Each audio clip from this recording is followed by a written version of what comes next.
Hi, I'm Dr. David Purves. You know, we're all fascinated with the idea of foretelling the future. You know, we're all fascinated to know what's going to happen to us, as if the events of our lives have already happened. And if we could just find out where that map was, we could see what was going to happen and adequately plan for it. Commonly, people consult astrologers or look at their astrology details in the paper. Now, I'm a scientist and I have no time for astrology. I think the planets and stars have nothing to do with the events of our lives. And yet I still consult's too strong a word, I still look at my horoscope from time to time. But if you want to know the probability of living to be 100, there's some very good information that's just been released. The Department of Work and Pensions in the UK, and they have access to huge amounts of data, have calculated the probability that you, given your age right now today, will live to be 100. So I looked at that, I looked myself up, and I was quite surprised because 100 seems a big number. And if you think back to your childhood, if you're more or less my age, living to be 100 was a remarkable thing. You got a telegram from the Queen and you were on the news. But actually, a phenomenal number of people now live to be 100. Many more than you think. And I hope that you manage it too. I hope that I manage it as well. So actually, people are living a lot longer than they used to.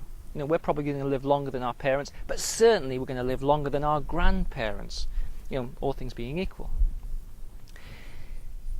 An interesting knock-on effect of that is, of course, that the pensions that we have were kind of constructed and conceived of when people didn't live nearly so long as they're living now. So living longer also potentially brings problems as well as bringing benefits. But I don't think it's the number of years that you have that really matter. I think it's the quality of the number of years that you have that really matters. So it's not just about living more years, it's also about having quality of life. Now, from my perspective as a psychologist, it's quite fascinating to recognize that if you suffer from a common mental health problem like depression, anxiety or stress, that can shorten your life. It can actually shorten the number of years that you have, the span of your life, but it can also diminish the quality of the experience you have on that journey.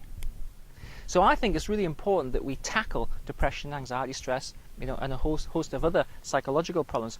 Now, my research has demonstrated that depression, anxiety, stress are not easily, but adequately treatable using an active self-help approach. Basically, you can take more control over depression, anxiety, stress than you might think that you can, and in so doing, you can enhance the quality of that journey and probably increase the span of years that you might have. So, taking control of our everyday psychological state gives us a better journey, and it puts us on the journey for longer, which ultimately, I think everyone would say is a good idea. Thanks for taking the time to watch and listen. Oh, and don't forget to download the report. It's quite fascinating. I hope you have a good number when you check out the probability of living to be 100.